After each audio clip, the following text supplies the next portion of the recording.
wabarakatuh.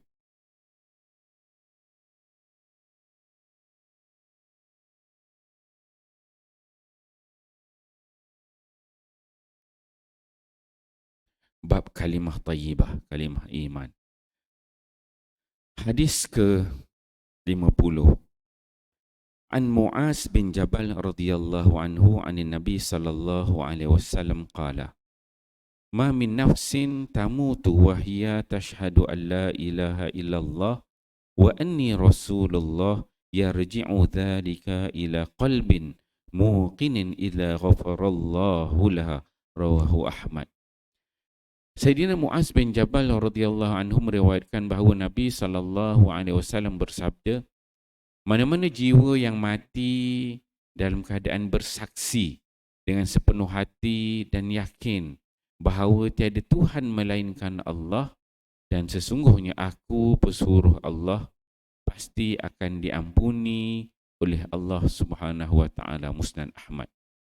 An Anas bin Malik radhiyallahu anhu anna Rasulullah sallallahu alaihi wasallam wa Mu'az radifuhu ala rahli qala ya Mu'az bin Jabal qala labbaika ya Rasulullah wa sa'daika qala ya Mu'az qala labbaika ya Rasulullah wa sa'daika thalathan qala ma min ahadin yashhadu an la ilaha illallah wa anna Muhammadan Rasulullah sidqan min qalbihi illa harramahu Allahu 'alan nar. Qala ya Rasulullah afala ukhbiru bihi an-nas fayastabshiru? Qala izan yattakilu wa akhbara biha Mu'az inda mautihi ta'athuman, rawahu Bukhari. Sayyidina Anas bin Malik radhiyallahu anhu meriwayatkan bahawa sesungguhnya pada suatu kali Rasulullah sallallahu alaihi wasallam berada di atas tunggangannya sedangkan Sayyidina Mu'az membonceng di belakang. Baginda sallallahu alaihi wasallam bersabda, wahai Mu'az, jawab beliau, labbaika ya Rasulullah wa sa'daika. Saya hadir wahai Rasulullah. Kemudian Rasulullah bersabda lagi, wahai Mu'az. Beliau menjawab, saya hadir wahai Rasulullah. Baginda melakukan demikian sebanyak 3 kali.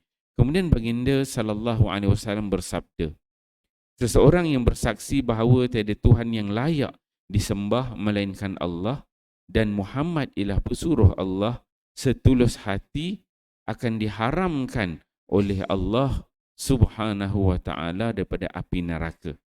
Mendengarkan berita gembira itu, Sayyidina Mu'az berkata, wahai Rasulullah, adakah boleh saya khabarkan berita gembira ini kepada orang ramai supaya mereka bergembira? Baginda bersabda, jika demikian, mereka akan berpada dengan berita gembira itu lalu berserah, yakni mereka tidak akan beramal. Sayyidina Anas berkata bahawa Sayyidina Mu'az memberitahu hadis ini kepada orang ramai ketika akhir hayatnya kerana takut berdosa, iaitu menyembunyikan hadis. Hadis riwayat Bukhari. Keterangan. Para mufassir hadis telah mentafsirkan hadis-hadis yang menyatakan bahawa hanya dengan penyaksian la ilaha illallah Muhammadur Rasulullah seseorang itu diharamkan daripada api neraka kerana dengan 2 maksud. Pertama, dia tidak kekal dalam api neraka, yakni tidak seperti orang kafir dan musyrikin. Mereka tidak akan dimasukkan ke dalam neraka untuk selama-lamanya, walaupun mereka masih juga dimasukkan ke dalam neraka untuk suatu tempoh akibat amalan buruk mereka. Kedua, penyaksian terhadap la ilaha illallah Muhammadur Rasulullah sebenarnya merangkumi agama Islam yang sempurna. Sesiapa sahaja yang membuat penyaksian itu dengan hati yang benar dan kefahaman yang mendalam, pasti kehidupannya menepati agama Islam sepenuhnya. Alhamdulillah, tuan-tuan mulia, pagi ini kita membaca dua hadis Nabi sallallahu alaihi wasallam. Hadis di bawah tajuk kalimah thayyibah, itu kalimah iman, kalimah la ilaha illallah. Hadis pertama, hadis pada Muaz bin Jabal. Muaz bin Jabal ni kita minggu lepas baru kita ceritakan dia. Salah seorang sahabat Nabi yang paling tahu tentang halal haram dan dihantar menjadi tenaga Islam di Yaman. Muaz bin Jabal. Dalam hadis ini Muaz menyebutkan bahawa Nabi SAW mengatakan ma min nafsin tamutu, tidak ada manusia yang mati sedangkan dia tashhadu alla ilaha illallah, mati dan dia menyaksikan. Jadi maksud dia sebelum dia mati dia membuat penyaksian syahadah la ilaha illallah wa anna muhammadar rasulullah, menyaksikan bahawa tiada Tuhan melainkan Allah dan Nabi Muhammad itu adalah pesuruh Allah. Kata Nabi SAW, yarji'u dzalika ila qalbin muqin, yang mana penyaksian itu dengan penuh yakin dalam hati dia, melainkan ghafarallahu laha, niscaya Allah Subhanahu Wa Taala akan mengampunkan dosa-dosa dia. Itu hadis yang pertama. Kemudian pengarang dia bawakan hadis yang ke-51, hadis daripada Anas bin Malik. Anas bin Malik ni salah seorang sahabat Nabi. Ada beberapa kali Anas bin Malik kalau ikut susunan yang paling banyak meriwayatkan hadis, dia yang ketiga. Abu Hurairah, Abdullah bin Umar, dia yang ketiga. Anas bin Malik. Dia ada meriwayatkan hadis disebutkan dalam 2286,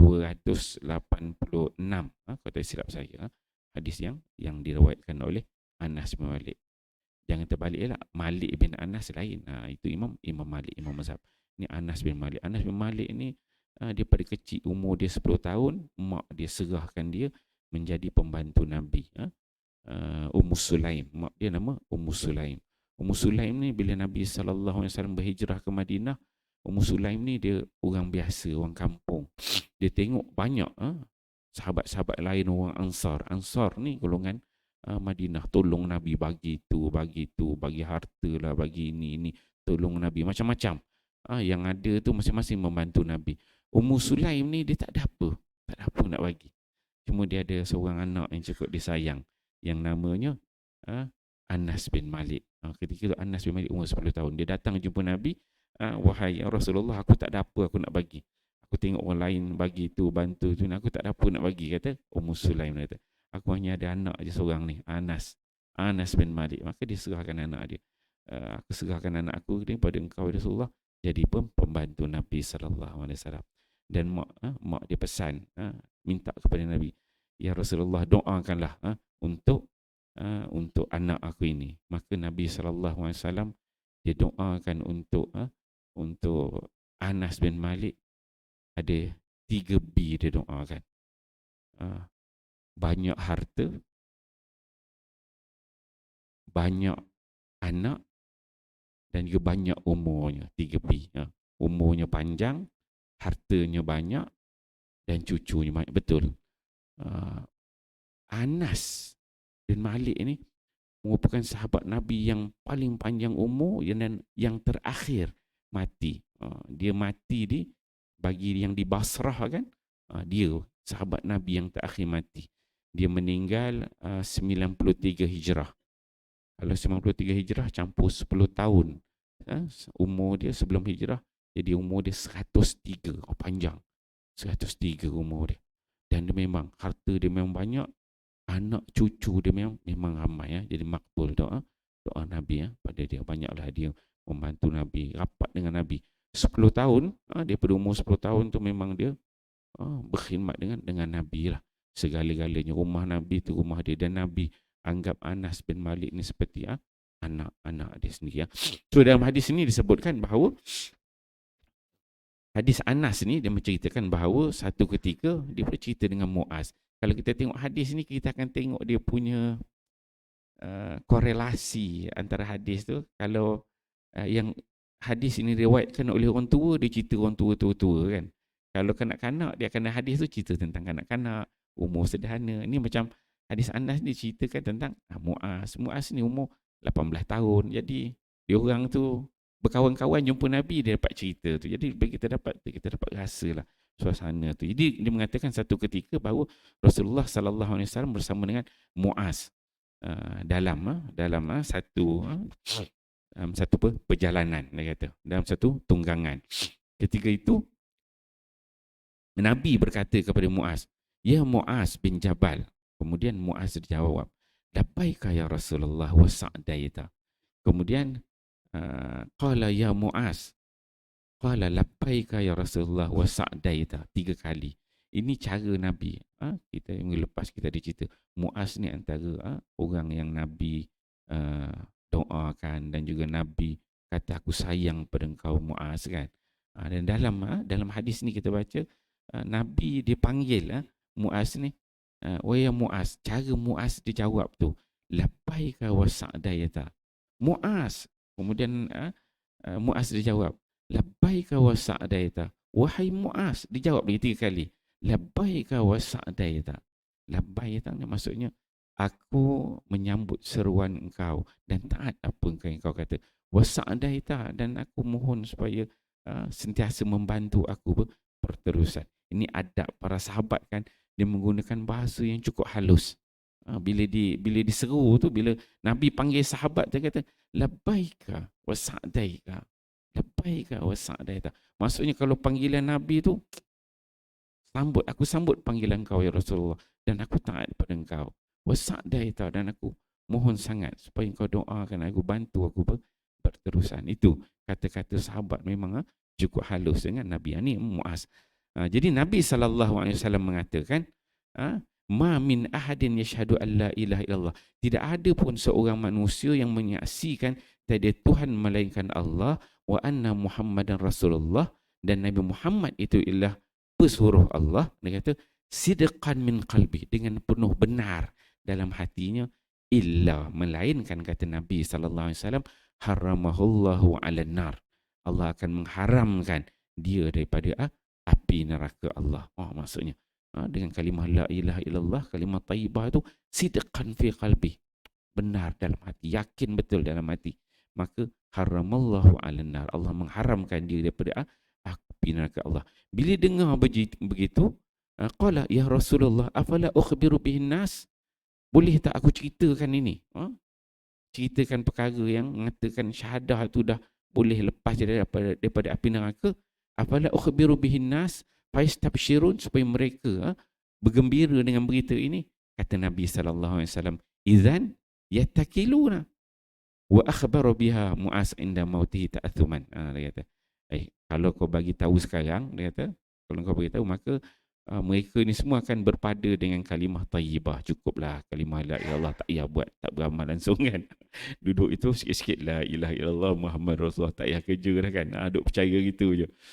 Janganlah sampai peringkat begitu.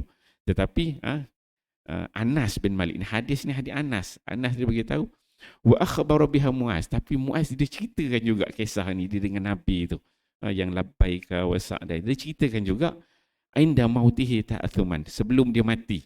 Dia ceritakan juga ni, takut sebab dia takut dia berdosa, dia tak menyampaikan hadis ini.